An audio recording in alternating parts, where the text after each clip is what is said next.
Nuevamente, amigos televidentes de Buenavisión, amigos estudiantes, continuamos haciendo reseñas, glosas de los libros más importantes dentro de la literatura universal. Y hoy sí que tenemos una de las obras maestras de nuestra literatura.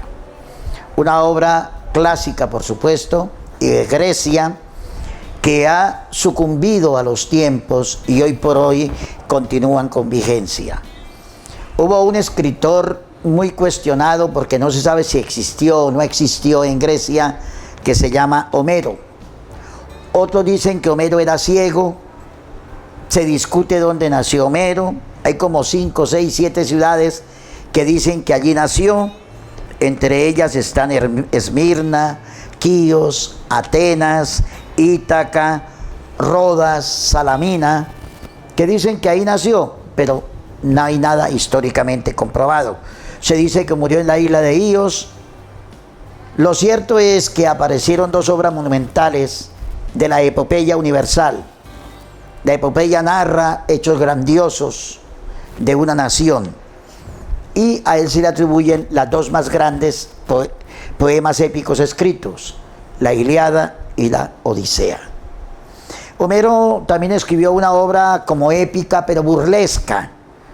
O sea, tal vez él mismo se burló de todas esas grandes batallas y escribió una obra que se llama la Batracomiomaquia. Batracios. Es la lucha grande, monumental, de ranas y ratones. Entonces es una obra como de la épica burlesca. La obra que hoy voy a comentar se llama la Ilíada. ¿Qué significa Ilíada? Ilíada es como el canto de Ilión. ¿Y qué es Ilión? Ilión es lo que conocemos hoy con el nombre de Troya. Entonces, como el canto de Troya. ¿Por qué se llama Ilión? Porque su fundador fue un personaje llamado Ilo. ¿De qué trata la obra? Todos sabemos que entre Grecia y Troya hubo una guerra terrible que duró 10 años. Pero Homero no narra los 10 años de la guerra, solamente narra los 51 días de los últimos 10 años de guerra. O sea que no es sino como 2 meses de lucha las que él narra, Homero, en su obra específicamente. Pero hagamos historia. ¿Por qué pelearon los griegos con los troyanos? Pelearon por una mujer, por Helena. Resulta que los griegos habían invitado a algunos troyanos a su tierra, a París y a Héctor, hijos del rey de Troya, Príamo, y los acogieron muy bien allí en Grecia. Allí había una mujer lindísima, casada con el hermano del rey, con Menelao, que se llamaba Helena. Y Helena participó en un concurso a ver cuál era la mujer más linda, con la diosa Hera y Atenea, y París, uno de los muchachos que vino de Troya, la eligió a ella como la mujer más hermosa, y esto no le gustó a Hera ni a Atenea. Se dice que entre Helena y París hubo cierta conexión, cierta química, como se dice hoy, se enamoraron y él se la llevó para Troya. Entonces, cuando un pueblo, los griegos, al verse que perdieron su reina, pues se revolucionaron, armaron sus ejércitos y se armó ese zafarrancho de más de 10 años. Por eso fue la guerra de Troya. La lucha por el honor, por su patria, por su reina. Pero Homero narra solamente 51 días de esa guerra y toma como eje central, como protagonista, a un gladiador de Tesalia que se llamaba Aquiles.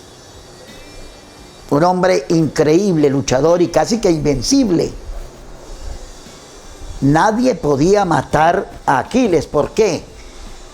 Aquiles era hijo de una semidiosa, de Tetis y de Peleo.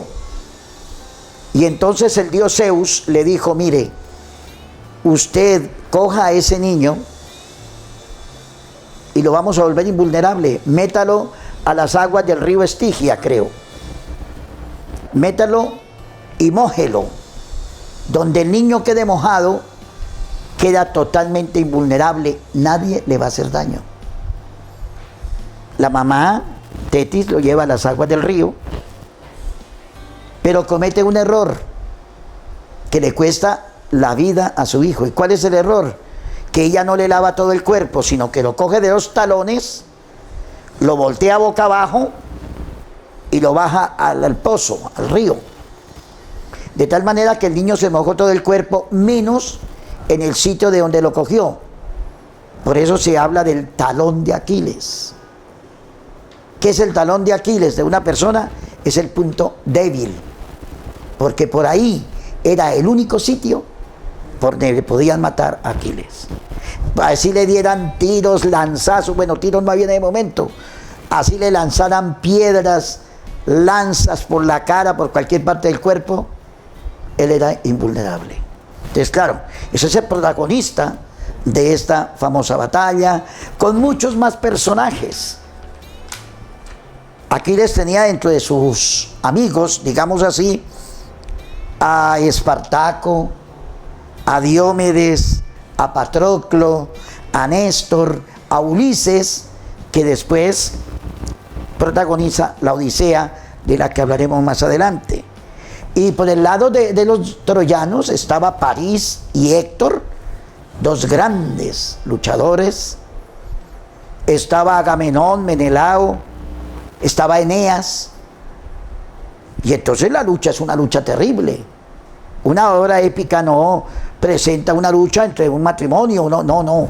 Son luchas de países, de sentimiento, que redunden. Pero ¿qué pasó? La guerra se iba desarrollando, ya llevaban 9 años. Y los griegos empezaron a sufrir desmedro en sus fuerzas. Y Agamenón, en un momento que no pensó, le quitó a Aquiles a su doncella preferida, a su mujer preferida, a Briseida. Y esto no le gustó a Aquiles, y Aquiles dijo: yo no lucho más, yo me voy de la guerra. Esto es lo que se llama como la furia de Aquiles, la soberbia de Aquiles. Y Aquiles no va a la guerra.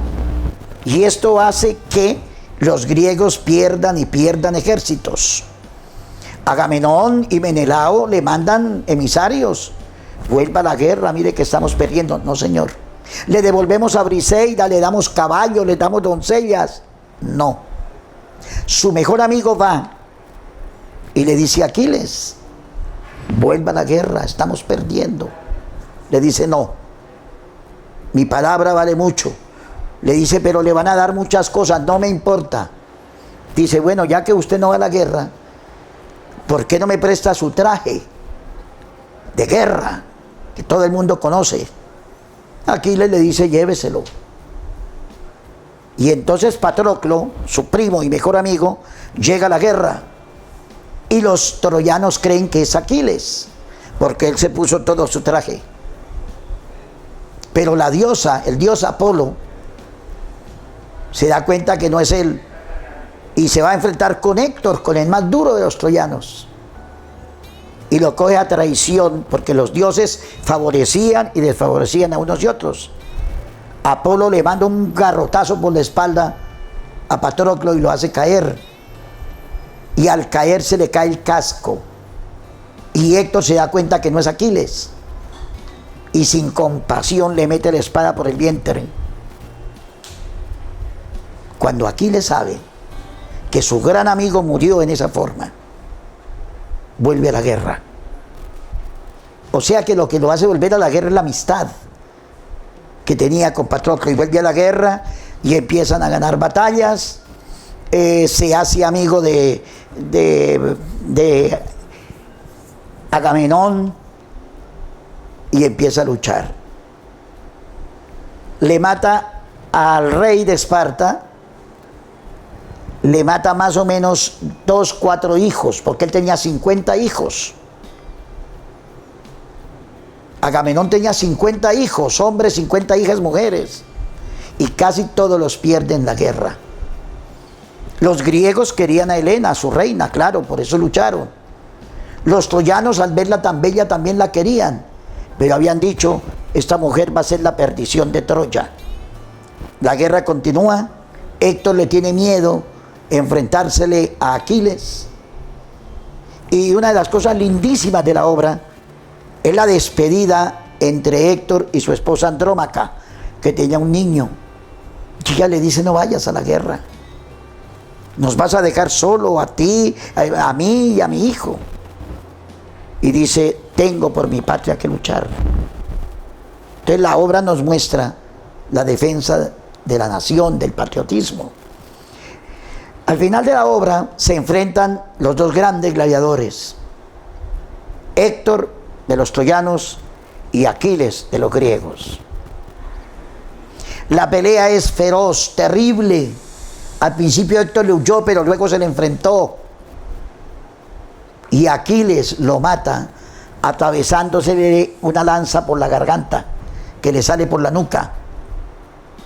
Pero le deja bien las cuerdas vocales para poder hablar y decirle, mire miserable, porque el odio que le tenía, la furia que tenía Aquiles es impresionante. Y Aquiles, no contento con haberlo matado en esa forma, lo amarra, lo sujeta y en el carro que andaba tirado por caballos lo arrastra. Y Homero nos cuenta cómo el pellejo, el cuero, se le iba derritiendo cuando iba arrastrado por el piso. El papá llora.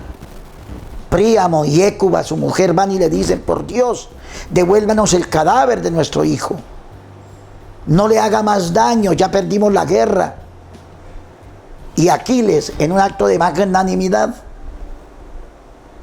manda a lavar el cadáver, lo manda a embalsamar y se lo entrega a Príamo y llora con él.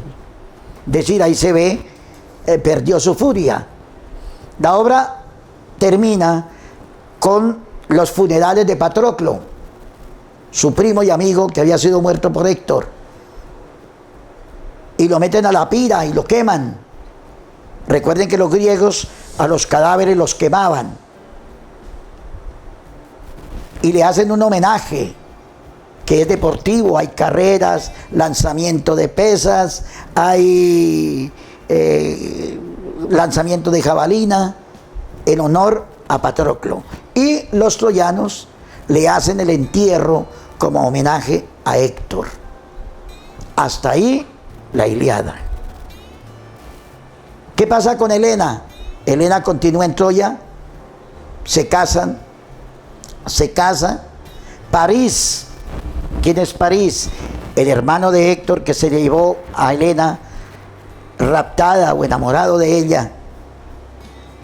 París sabe por dónde puede matar a Aquiles y le pega un flechazo por el talón y después lo mata. Esto no lo dice Homero en la Ilíada. Es una obra monumental, una obra de luchas, una obra de defensa por la patria, donde nosotros los colombianos deberíamos ser así, defender nuestro territorio como lo hicieron ellos, luchar por causas justas. ¿Qué nos muestra la obra para terminar? La furia de un hombre, la rabia. Cómo a veces el deseo malo o bueno influye sobre la persona y lo hace actuar con rabia. ¿Qué nos muestra Homero también? La amistad.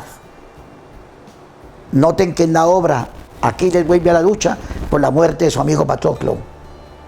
Y cuando uno tiene amigos, da la vida por ellos. La sed de venganza de Aquiles. Aquiles mata a Héctor con una furia y una venganza terrible.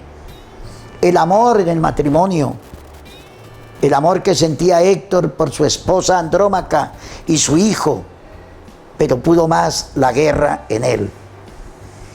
Esto es más o menos un resumen de esa maravillosa y monumental obra que se llama La Ilíada. Gracias, amables televidentes.